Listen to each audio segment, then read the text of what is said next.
seems we're on the last session now. Thank you very much.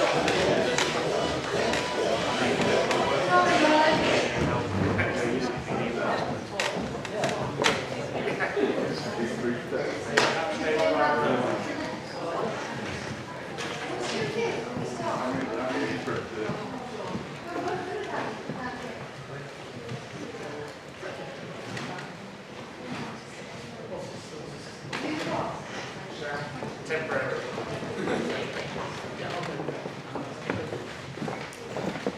There should be time.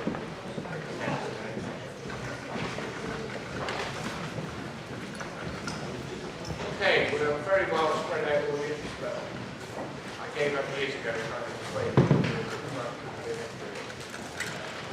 Bullshit. Okay, so I think we're just about arranged ourselves between the two rooms. Always that difficult choice between which room you're going to go to. So we have one more session before we move on to the results of the hackathon. And in this session, our speaker is Alex Voss, who's talking about the assessment and treatment of patients with, is it ambliopia? Yes, lazy eyes. Lazy eyes, I can say that, using interactive binocular computer games. And over to you. Thank you.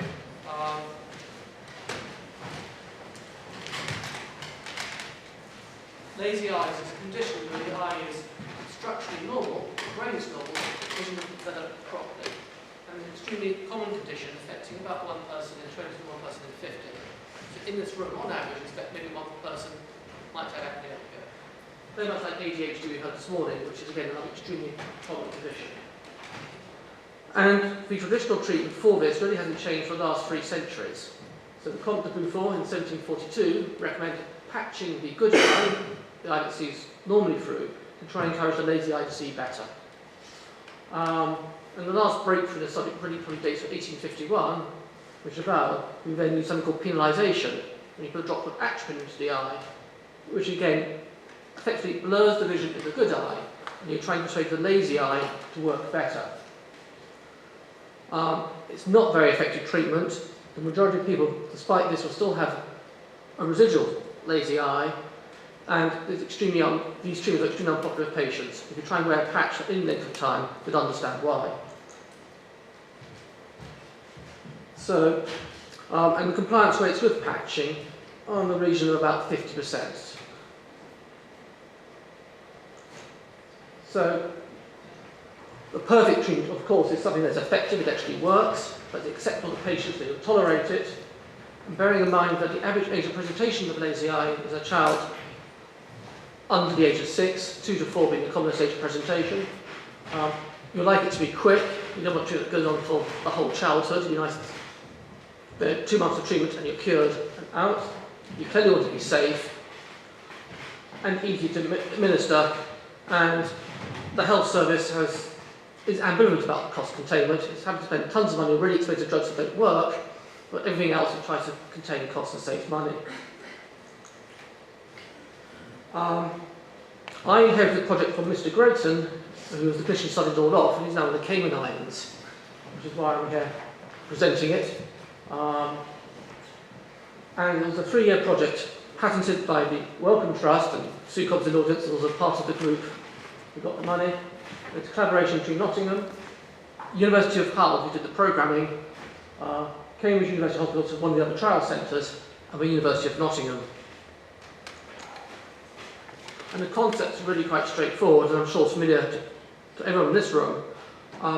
With the use of shutter glasses, you can present different images to each eye. So the idea is that the enriched image goes to the lazy eye, and a simpler image goes to the good eye.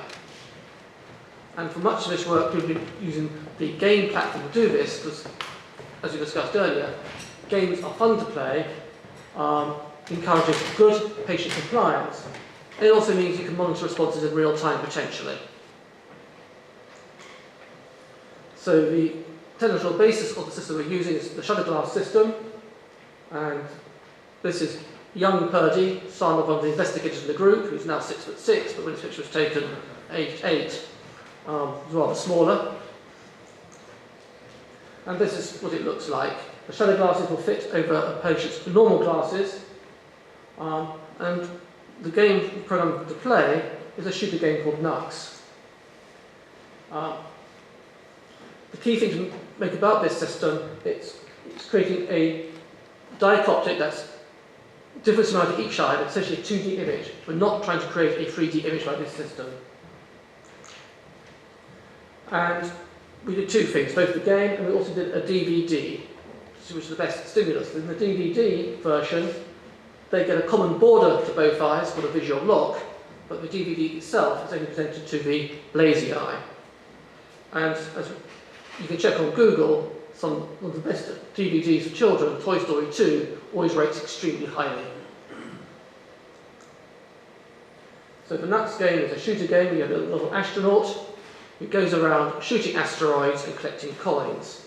And the background and the astronaut is close to both eyes, but the boulders to shoot and the coins to collect are only presented to the lazy eye. So for the study, when we present the results for, it was for amblyopia in the context of either anisotropic, meaning unequal refraction. The children had a lazy eye because they needed glasses, and without the glasses, the vision was blurred, or because they had a squint. The youngest we thought they could do this was the age of 4, and the upper limit for this is the age of 8. In the prototype use of this system, the response was really remarkably good. 2 lines of vision is roughly what you get in conventional treatment with patching, and that's what these children were getting. What was particularly interesting is with patching, you're looking at treatment times of at least 100 hours, so about 150 hours to 400 hours. And you're getting this effect with only 3 hours of treatment time. So the second pilot study using the shutter glass system presented here, again on 10 patients, 2 ended up being withdrawn, but again, the general results was all the patients overall improved. Treatment from weeks 0 until 6, and then treatment stopped from week 6 to week 10. And there was some degree of relapse on stopping treatment from the 6-week to the 10-week time point. So the phase 2 study then was to do a randomised controlled trial. The trial had 3 arms: the IBIT game arm, the non-IBIT game, and that means that the asteroids to shoot and the coins to collect were presented equally to both eyes. So they weren't getting dichotic stimulation, they get the same stimulation to both eyes, and then the DVD.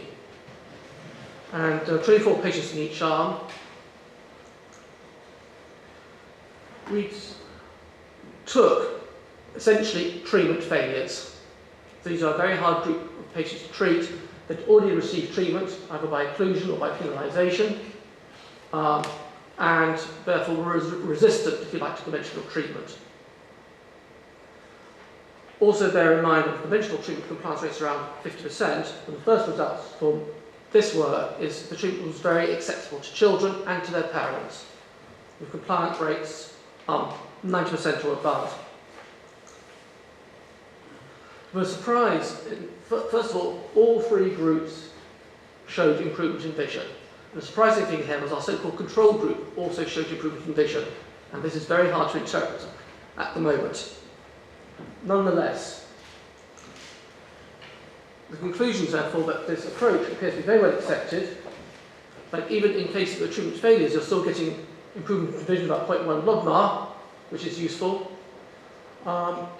It's very hard to know what is the best stimulus to achieve this, as even control arms appear to be working well.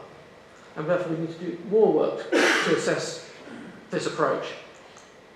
I do have conflicts of interest to declare. Actually, I don't think the patent Sue does, and the previous group I came too late, but the group has got a patent on the technology. We have got more money for tutor work, and we are looking for programmers who are interested in 3D programming. Thank you.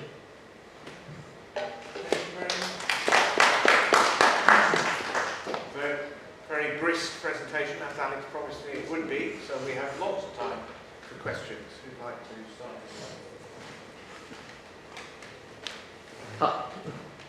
Yeah. accustomed with that kind of glasses, so can you explain a little bit what happens? What they see is that it's not a virtual reality glasses, it's what they exactly do? Yes, certainly. Sorry, I kind of being they're shutter glasses. They're active shutter glasses. And you need a special screen, which is a 120 Hz high definition screen. And therefore, the shutter glasses, you see through one eye, but it blanks out and see through the other, blank out and see through the other. And that switching takes place 120 times a second. So you're not aware of any. So any particular eye it's turning on and off 60 times a second. So it's just on the edge of your fusion range. So sometimes you can just see a small amount of flicker maybe in your peripheral vision, but essentially you can't detect the flicker. And that means the shutter glasses are synchronized with the screen, so it means that in effect you can present in real time different images to both eyes. There is always slight problems technologically because you can get after image effects, so there can be some slight carryover. But this system is actually very good. And choosing the active shutter glasses, it minimises that carryover effect. And you thought about maybe using eye tracking? Is that maybe possible for helping them if they do some exercise or just... Right. We were looking particularly... Eye tracking potentially is useful if you're trying to treat the squint component of disease, where both eyes are not facing the same direction. Over half these patients are anisotropic amblyopia, meaning both eyes are completely straight, and there's no particular need for eye tracking for that.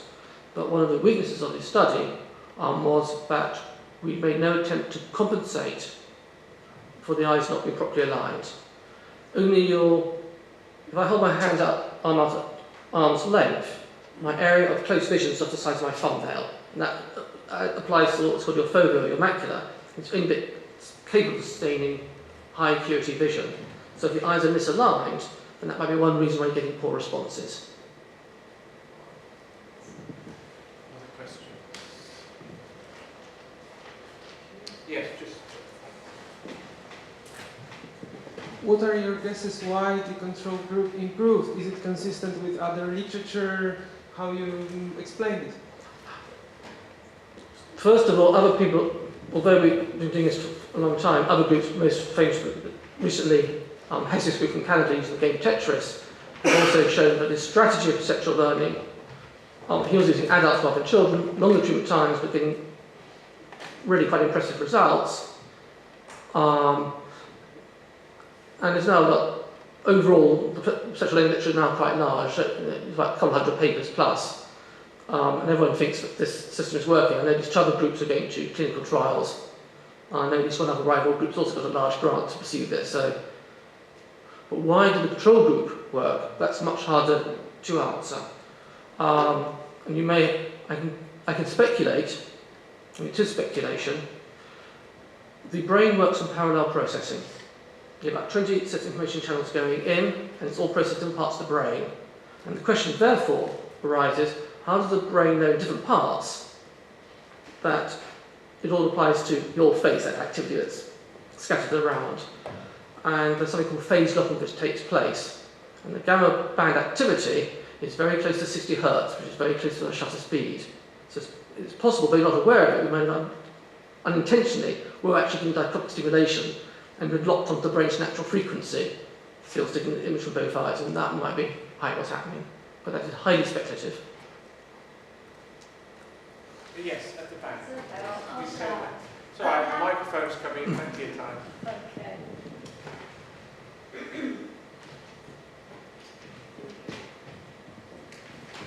My question is this: how do you explain, or have you got an idea for how there's a decrease in the improvements towards the end of the trial? The graph is definitely on the upward turn. Sorry, I speak quickly, especially when I'm nervous, and I probably gabbled through that bit of it, and I apologise. Yes, we stopped treatment at 6 weeks, so 6 to 10 they were being observed. Okay. So is it possible that the effects will all disappear? You would expect a degree of regression, so with patching, 20% of patients will relapse. So it's a well-recognised phenomenon, and it's the fact that you're observing that strongly suggests that the effects are real and not, for example, a learning effect from visual acuity testing. So some gets lost and a lot of it sticks. It's what normally happens with treatment, and that itself begs a very interesting question of how the brain learns and trains, because let us assume that you've got your lazy eye because you needed glasses, you hadn't got glasses, so you're just getting a blurry image coming in, so you didn't learn properly. You've given them glasses, so you've corrected that, you've trained them up, then why should relapse? So there's quite an interesting, an ignored area of neurophysiology there, which I can't, there is no easy explanation for. Or is there? There is an association with this disease and with autism, who also have problems sometimes with recognising certain features.